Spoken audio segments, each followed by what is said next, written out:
الحج فلا رفث ولا فسوق ولا جدال في الحج صدق الله مولانا العظيم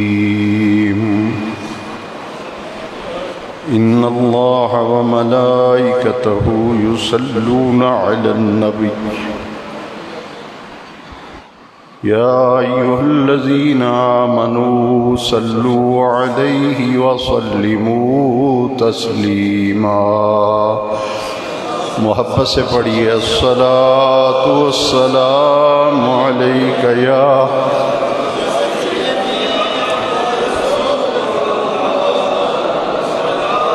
وعلى آلك وأصحابك يا سيدي يا خاتم النبيين.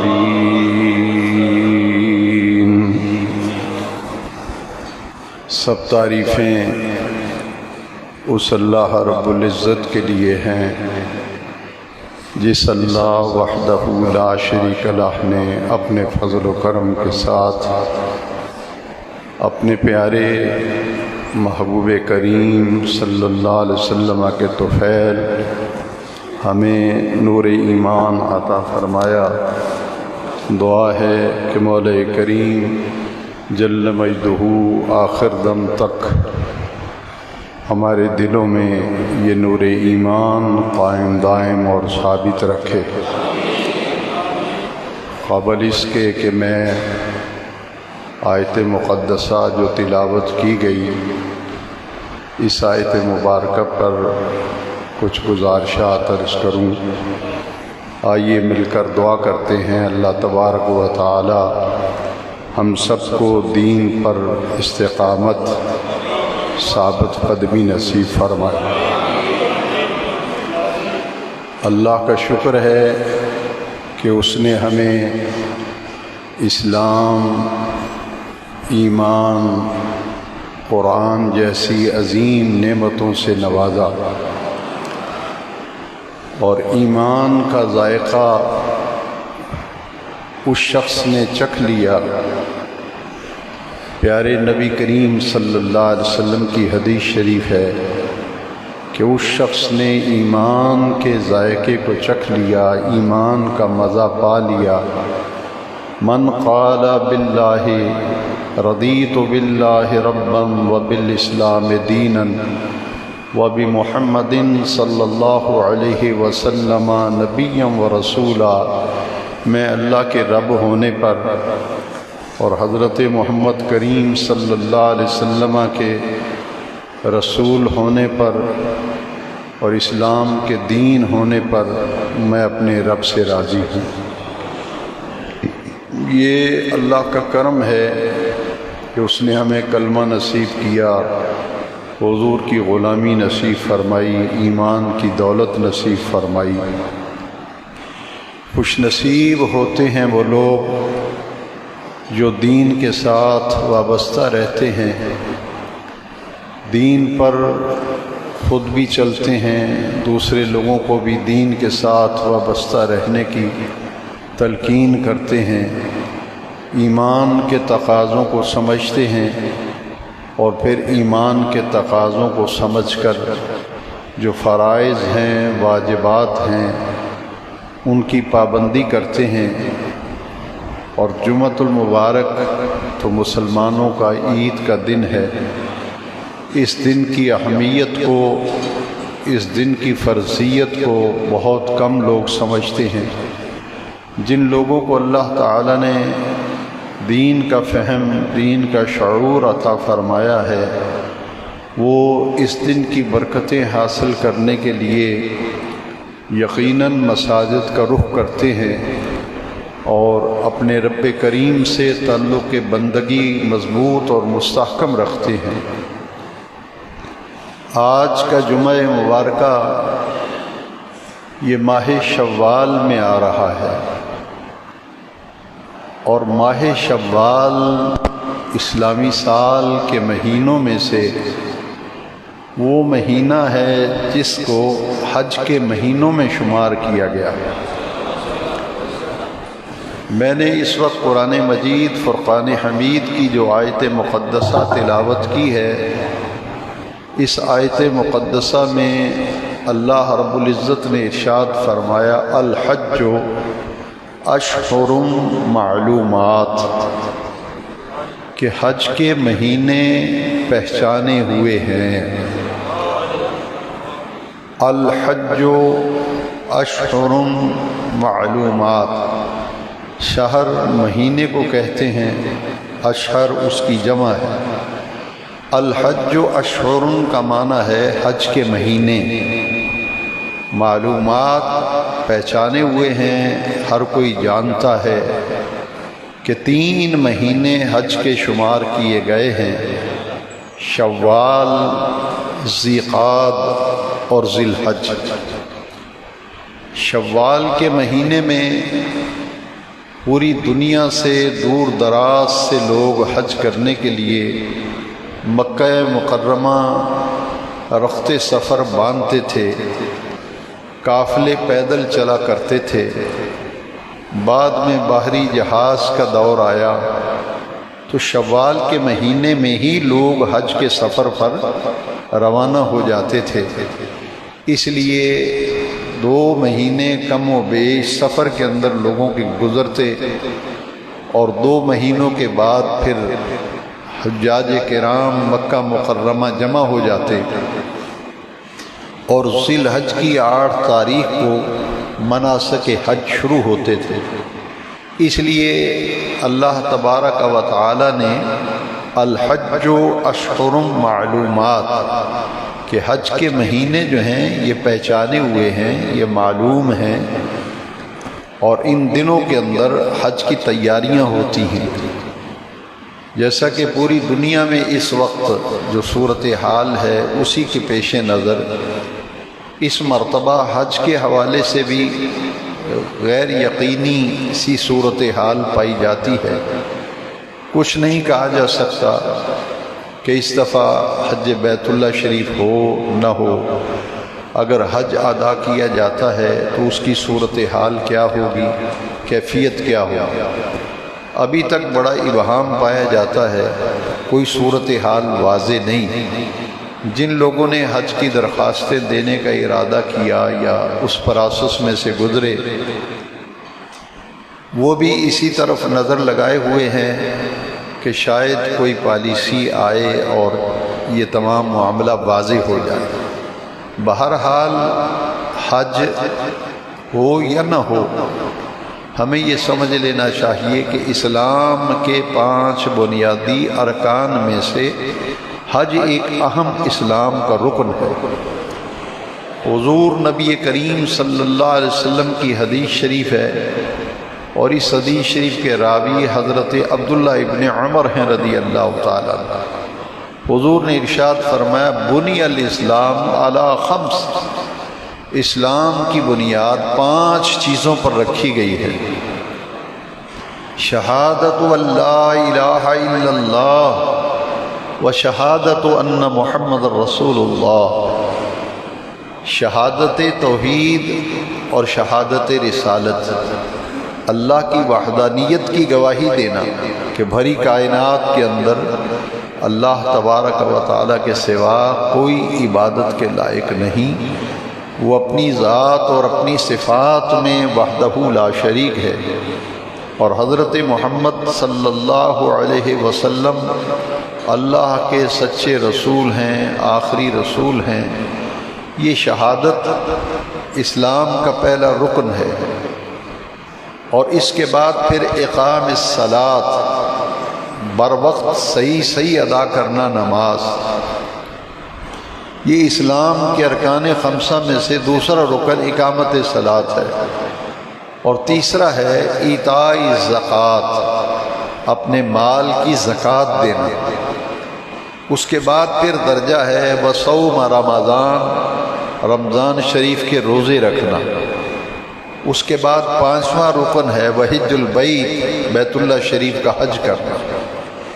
جس طرح اسلام کے 5 ارکان ہیں، ان میں سے نظام عبادات میں سے اونچے درجے کی عبادت 5 وقتہ نماز ہے۔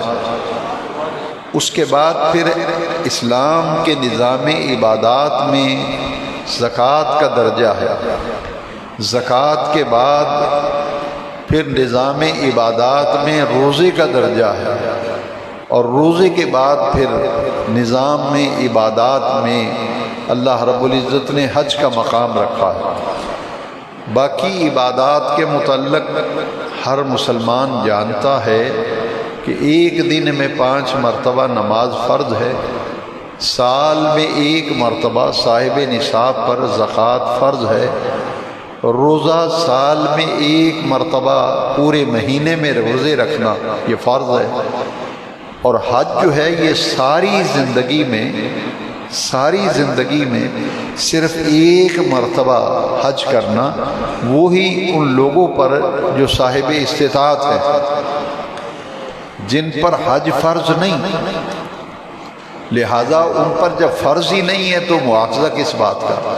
اس لیے اللہ رب العزت نے قرآن مجید میں جہاں حج کی فرضیت کا ذکر فرمایا، وہاں واضح طور پر فرمایا وَلِلَّهِ عَلَى النَّاسِ حِجُّ الْبَيْتِ، لوگوں پر اللہ کی رضا کے لیے اس کے گھر کا حج کرنا فرض کیا گیا ہے، اور آگے وضاحت فرماتی کہ کن لوگوں پر حج فرض ہے، من استطاع الیہ سبیلا، جو صحت مند بھی ہو، حج کے سفر پہ ارکان کی ادائیگی صحت و سلامتی کے ساتھ کرنے کا اس کے اندر ہمت و طاقت ہو، پھر خرچ، راستے کا خرچ، وہاں کے اخراجات، اور اس پر مزید یہ کہ اپنے بیوی بچوں جن کی ذمہ داری اس پر ہے، جن کا نان نفقہ اس کے ذمے ہے، جتنے دن حج کے اوپر گزریں گے ان کے سارے اخراجات دے کر جائے، اور پھر وہاں کے اخراجات ساتھ لے کر جائے، ایسے شخص پر حج فرض ہے۔ حج کی فرضیت جس طرح ہر ایک عبادت کا اپنا درجہ ہے، اپنا مقام ہے، نظام عبادات میں سے حج ایک ایسے اونچے درجے کی عبادت ہے کہ انسان کو مشقت بھی اٹھانی پڑتی ہے، وہ خود اس کا جسم بھی مشقت اٹھاتا ہے، جسمانی اعتبار سے اسے کافی چیزیں برداشت کرنا پڑتی ہیں، مال خرچ کرنا پڑتا ہے، سفر میں رہنا پڑتا ہے، یہ ساری چیزیں اپنی جگہ، لیکن اللہ تبارک و تعالی نے ساری زندگی میں صاحب استطاعت پر جو ایک عبادت حج فرض کی ہے، اس کا درجہ اتنا اونچا ہے کہ ہم اس کے درجے کی اہمیت کے کمال کو ہرگز سمجھ نہیں پائیں گے۔ بس اتنی بات ہم سمجھ سکتے ہیں کہ نبی کریم علیہ الصلاۃ والسلام نے فرمایا جب حج کرنے کے بعد حاجی فارغ ہو جاتا ہے، ارکان حج سے فراغت کے بعد وہ ایسے ہو جاتا ہے جیسے بچہ ماں کے پیٹ سے پیدا ہوتا ہے،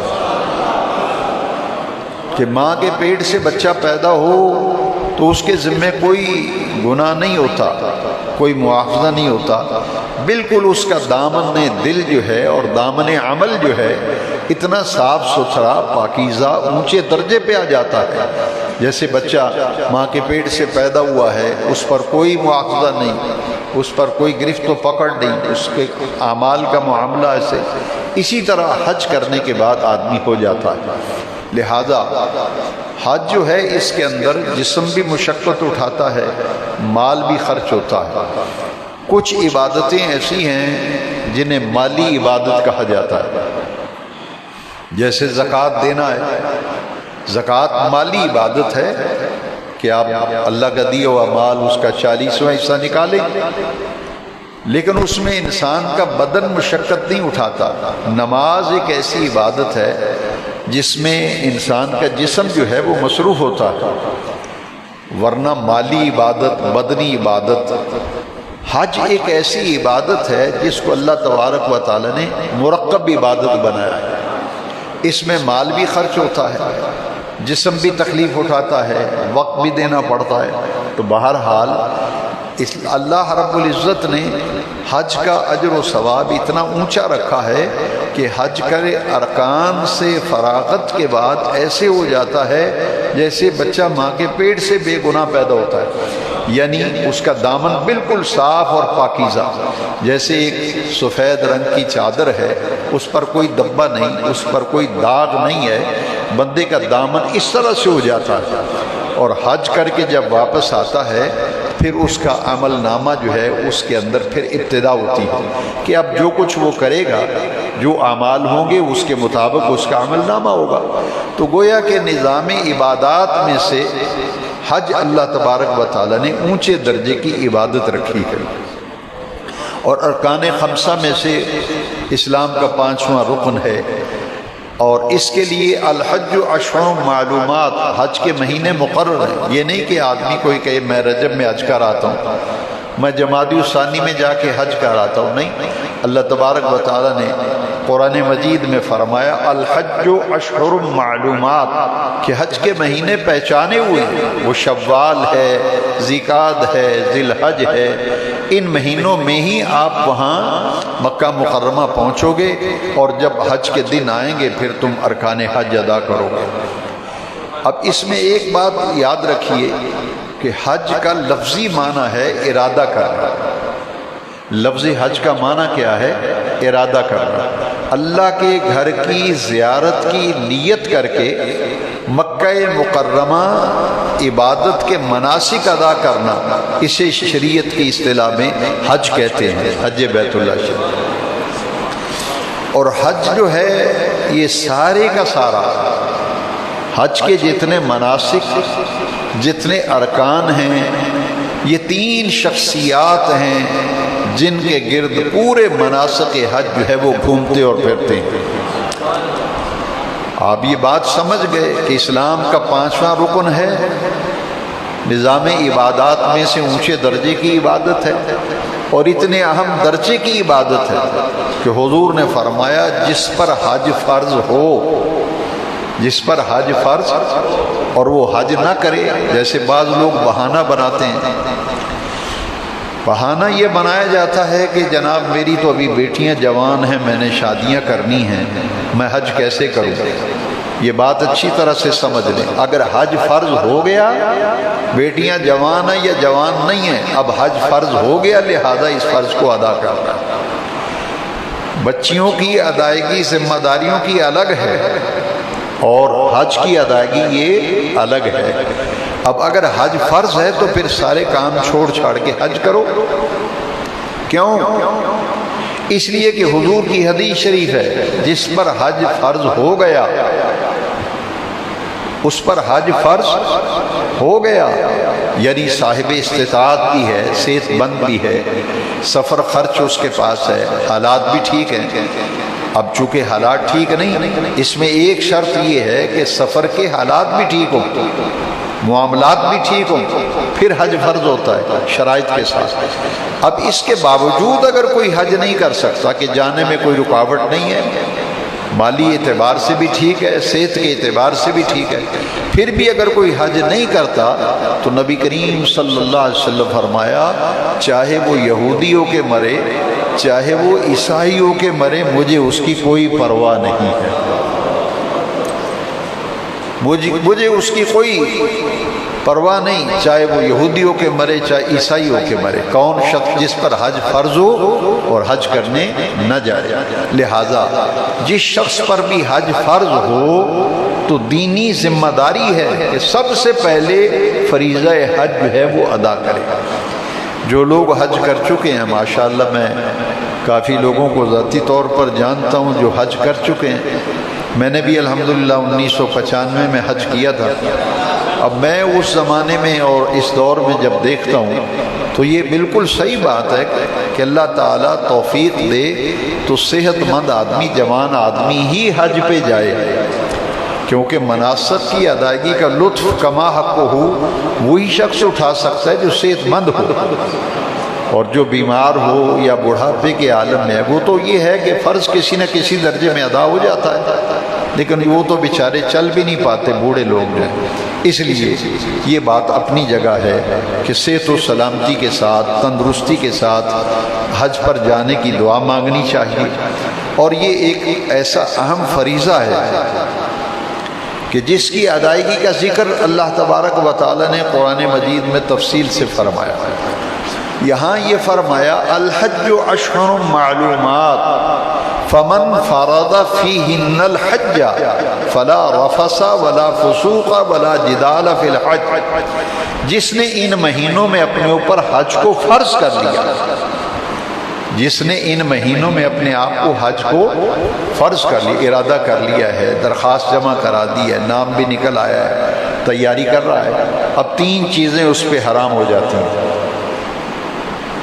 فمن فرض فیہن الحج فلا رفث ولا فسوق ولا جدال فی الحج، اب جس نے اپنے اوپر حج کو فرض کر لیا 3 باتیں اس پر حرام ہو جاتی ہیں۔ پہلی بات فلا رفث، کوئی بے حیائی والی بات اس کی زبان سے نہ نکلے۔ فلا رفث، بے حیا والی بات بھی زبان سے نہ نکلے، کوئی آنکھ کے ذریعے، زبان کے ذریعے، کان کے ذریعے، اپنے اعمال و افعال سے بے حیائی برائی کا کوئی کام اس کی طرف اشارہ بھی نہ ملتا۔ پہلی بات فلا رفث فمن فرض فیہن الحج فلا رفث ولا فسوق ولا جدال فی الحج، پہلی بات ہے کہ بے حیائی سے اپنا دامن بالکل بچا لینا، ولا فسوق، اور اللہ تبارک و تعالی اور اس کے پیارے محبوب کی نافرمانی سے بچنا۔ بے حیائی، فوش کاموں سے بچنا، اپنا دامن بچانا۔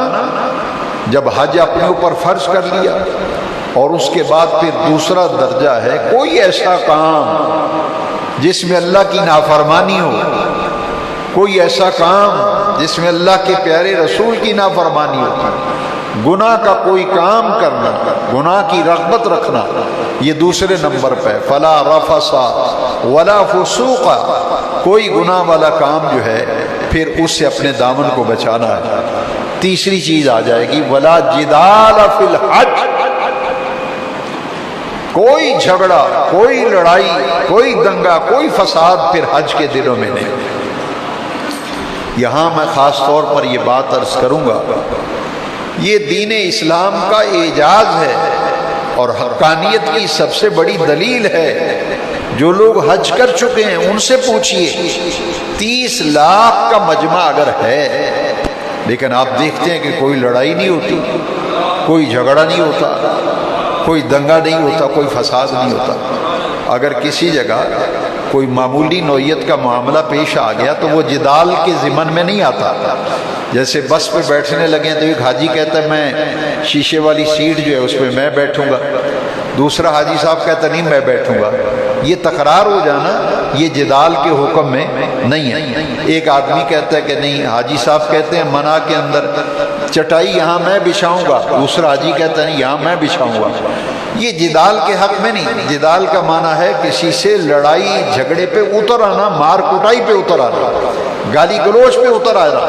یہ قرآن مجید کا، دین اسلام کا یہ اعجاز ہے کہ اتنا بڑا اجتماع اور پھر اس پہ کوئی دنگا فساد نہیں ہے، کوئی لڑائی جھگڑا نہیں ہے۔ تو اللہ تبارک و تعالی نے قرآن مجید میں فرمایا فمن الحج اشہر معلومات فمن فرض فیہن الحج فلا رفث ولا فسوق ولا جدال فی الحج، کہ حج کے مہینے معلوم ہیں، پہچانے ہوئے ہیں، اور ان پر اگر کسی نے اپنے اوپر حج کو فرض کر لیا ہے تو پھر بے حیائی کے کاموں سے اپنا دامن بچائے، گناہ سے، برائی سے اپنے دامن کو بچائے، اور لڑائی جھگڑا اور دنگا فساد سے بھی اپنے دامن کو بچائے۔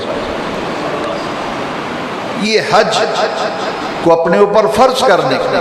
اس کے بعد پھر ذرا دیکھیے کہ مناسک حج یہ شروع ہوتے ہیں ذی الحج کی 8 تاریخ کو، اور یہ اصطلاح حج جو ہے اسے ذہن میں رکھا کریں۔ ذی الحج کی 8 تاریخ کو یوم الترویہ کہتے ہیں، ذی الحج کی 9 تاریخ کو یوم العرفہ کہتے ہیں، ذی الحج کی 10 تاریخ کو یوم النحر کہتے ہیں۔ یہ حج کے دن ہیں، اور ان کے بعد جو دن آتے ہیں 9 ذی الحج سے لے کر 12 ذی الحج عصر تک، یہ ایام تشریق کہلاتے ہیں۔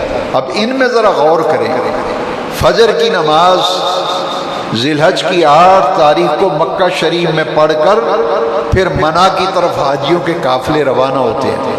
آج مناسک حج کا آغاز ذی الحج کی 8 تاریخ کو ہو جاتا ہے، اور پھر منا کے اندر جا کر ظہر، عصر، مغرب اور عشاء یہ ذی الحج کی 8 تاریخ کو پڑھتے ہیں، اور ذی الحج کی 9 تاریخ کو پھر فجر کی نماز منا کے اندر پڑھ کر پھر وہاں سے میدان عرفات کی طرف روانہ ہوتے ہیں۔ یہ حج کا رکن اعظم یہ میدان عرفات میں وقوف ہے، میدان عرفات میں قیام ہے۔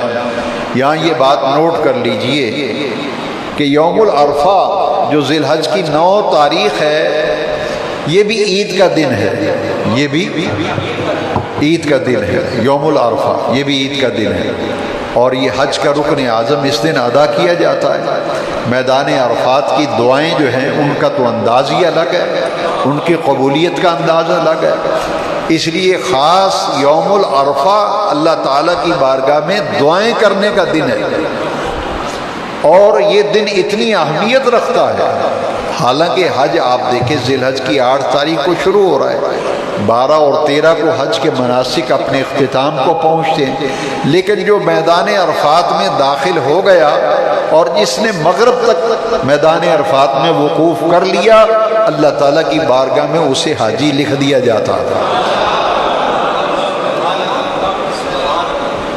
اس کے بعد بھی مناسک حج ہے نا، ذی الحج کی 10 تاریخ کو آپ شیطان کو کنکر ماریں گے، سر مڑائیں گے، قربانی کریں گے، پھر طواف زیارت کریں گے، یہ ذی الحج کی 10 تاریخ کو کام کیے جاتے ہیں۔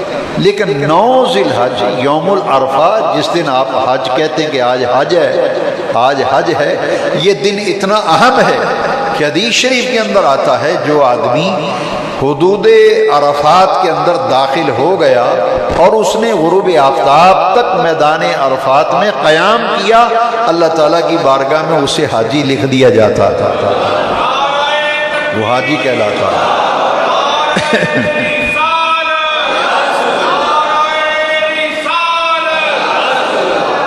اور اس میں دیکھیے حج اللہ کی عبادت ہے، حج اللہ کی عبادت ہے، مگر دیکھیں جتنے بھی اس کے اندر ارکان ہیں، ارکان حج ہیں، مناسک ہیں، وہ 3 شخصیات کے گرد گھومتے ہیں، 3 شخصیات کے گرد۔ ایک حضرت سیدنا ابراہیم خلیل اللہ علیہ السلام، دوسرے ان کے فرزند گرامی حضرت اسماعیل ذبیح اللہ علیہ السلام، تیسرے حضرت اسماعیل علیہ السلام کی والدہ ماجدہ حضرت ابراہیم علیہ السلام کی اہلیہ حضرت حاجرہ رضی اللہ تعالیٰ عنہا وسلام اللہ علیہ، یہ 3 شخصیات ہیں۔ اب طواف زیارت یہ حج کا رکن ہے، طواف زیارت حج کا رکن ہے۔ طواف زیارت کے اندر 2 چیزیں ہیں، ایک بیت اللہ کے ساتھ چکر لگانا اور دوسرا صفا مروہ کے ساتھ پھیرے لگانا۔ طواف زیارت اس کے 2 رکن ہیں، بیت اللہ کے ساتھ چکر اور صفا مروہ کے ساتھ چکر۔ اس میں ذرا غور کریں کہ یہ حج کے موقع پر ذی الحج کی 10 تاریخ کو قربانی کر کے سر منڈا کر مکے میں جو طواف زیارت کیا جاتا ہے، اس طواف زیارت کا اہم رکن ہے سعی بین الصفا والمروہ۔ اب یہ صفا مروہ کی سعی ہے، یہ تو یادگار ہے حضرت حاجرہ کی، بہو دوڑی تھی، اندازہ فرمائیں اللہ کو اپنے محبوبوں کی ادائیں کتنی پیاری ہیں، اسے عبادت اپنی بنا دیا کہ یہ میری بندی کی ادا پہ چلو گے تو عبادت میری ہوگی، تمہیں حاجی قرار دے دیا جائے گا، تمہارا حج ہو جائے گا۔ کیوں؟ اس لیے کہ میری پیاری ایک نیک بندی حاجرہ یہاں دوڑی تھی، ان کا دوڑنا میری بارگاہ میں درجہ قبولیت کو پہنچا کہ میں نے اس کے چلنے کے طریقوں کو قیامت کے لیے حج کا رکن بنا دیا۔ یہ حضرت حاجرہ کہ دوڑنے کی طرح، لیکن وہ دوڑنا کیا تھا یہ بھی سن لیں، یہ بھی نوٹ کر لیجئے کہ یہ دو ستون ہیں جنہیں میلین اخضرین کہا جاتا ہے، دو سبز ستون۔ پہلا سبز ستون آتے ہیں تو پھر دوڑنا شروع کرتے ہیں، دوسرے سبز ستون میں ان کا نشان آتا ہے تو دوڑنا بند کر دیتے ہیں۔ یہ درمیان میں جو جگہ ہے نا، اسے کہتے ہیں میلین اخضرین، دو سبز ستونوں کے درمیان دوڑنا۔ سبز لائٹیں بھی لگی ہیں، پہلی سبز لائٹوں پہ دوڑنا شروع کرنا۔ اور دوڑنا کس طرح ہے؟ چھوٹے چھوٹے قدم اٹھا کر تیز تیز جھپٹ کر چل جاتا۔ اب یہ چلنے کا انداز جو ہے، اگر صرف چلنا ہی عبادت ہوتا تو ٹھیک ہے، جیسے آدمی آپ چلتا ہے گلی بازار میں، باغ میں سیر کرتا ہے، چلتا رہتا ہے۔ اللہ کریم نے فرمایا نہیں، یہ میلین اخضرین، یہ دو سبز ستون، یہ وہ جگہ ہے جہاں حضرت حاجرہ دوڑی تھی۔ یہ دوڑی تھی عام روٹین میں اپنی مرضی سے جیسے مرضی چلو پھرو، لیکن ان مقامات پر جب آؤ گے تو پہلے سبز ستونوں پر تمہارا دوڑنا اس طرح ہوگا جس طرح حضرت حاجرہ کا تھا، تو پھر تمہارا حج کا رکن قبول ہوگا۔ دوڑنے کا انداز بھی وہ اختیار کرو جو حاجرہ کا تھا۔ معلوم یہ ہوا کہ محبوبان بارگاہ الہی کی ادا اللہ کی بارگاہ میں یہ اہمیت رکھتی ہے کہ اسے حج کا رکن بھی بنا دیا، حصہ بھی بنا دیا، اور چلنا اس کا قبول ہوگا جو اس طرح چلے گا جیسے حضرت حاجرہ چلے۔ اور پھر منع کے اندر قربانی، جسے یوم النحر، ذی الحج کی 10 تاریخ کو آپ عید کی نماز پڑھتے ہیں، حاجی عید کی نماز نہیں پڑھتے، حاجیوں پہ عید کی نماز نہیں ہے۔ وہ کیا کریں گے؟ وہ شیطان کو کنکر ماریں گے، قربانی کریں گے، سر پہ اس طرح پھرا دیں گے، ٹھیک ہے، اس کے بعد طواف زیارت کے لیے جائیں گے۔ اب یہ منع کے اندر جو حاجی قربانی کرتا ہے، یاد رکھیے، آپ کہیں گے کہ جناب قربانی تو ہم شاہکوٹ میں بھی کرتے ہیں، یہ قربانی جو آپ کرتے ہیں اس قربانی کا نام کیا ہے؟ یہ نہر ہے، اور جو قربانی وہاں کی جاتی اسے ہدی کہتے ہیں۔ ہدیون، وہ قربانی جو منع کے ساتھ خاص ہے اسے ہدیون کہتے ہیں، وہ صرف حج کے ساتھ خاص ہے۔ اور یاد رکھیے قربانی کرنا بھی حج کا ایک رکن ہے، تو یہ تو یادگار ہے حضرت اسماعیل علیہ السلام، انہی کو لٹایا تھا نا۔ اللہ تعالیٰ نے قرآن مجید میں بھی فرمایا نا، اور پھر حضور کی حدیث بھی ہے، صحابہ نے پوچھا تھا حضور یہ قربانیاں کیا ہیں؟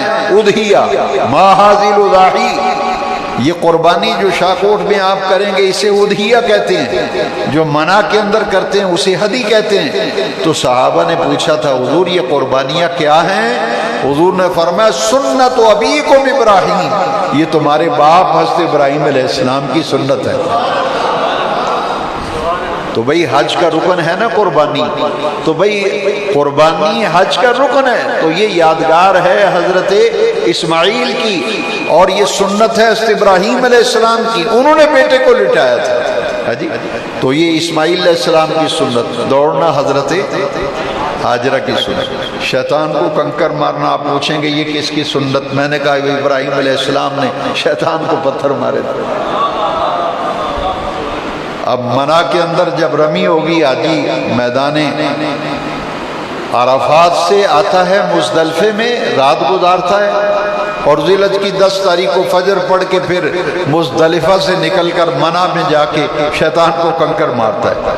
میں مناسک حج پہ بات کر رہا ہوں۔ اب یہاں شیطان کو کنکر جو مارے جا رہے ہیں، یہ تو یادگار ہے، ادا ہے حضرت ابراہیم علیہ السلام۔ اللہ اپنی عبادت کروا رہا ہے، کبھی کہتا ہے ابراہیم کے طریقے پر شیطان کو کنکر مارو، کبھی کہتا ہے حج کرنا ہے، میری عبادت کرنی ہے تو حاجرہ کے طریقے پہ دوڑو، شیطان کو کنکر مارو جیسے خلیل نے مارے تھے۔ اللہ اکبر حجی۔ تو یہ ادائیں ہیں اللہ کے محبوب، 3 شخصیات، ابراہیم علیہ السلام، حضرت حاجرہ، حضرت اسماعیل علیہ السلام۔ تو قربانیاں بھی آ رہی ہیں، اللہ تعالیٰ توفیق دے۔ قربانیاں یہ حضرت ابراہیم علیہ السلام کی سنت ہے۔ شوال، ذیقعد اور ذی الحج کی 10 تاریخ کو پھر قربانیاں ہیں انشاءاللہ۔ زندگی صحت رہی، اگلے جمعے باقی مضمون وآخر دعوانا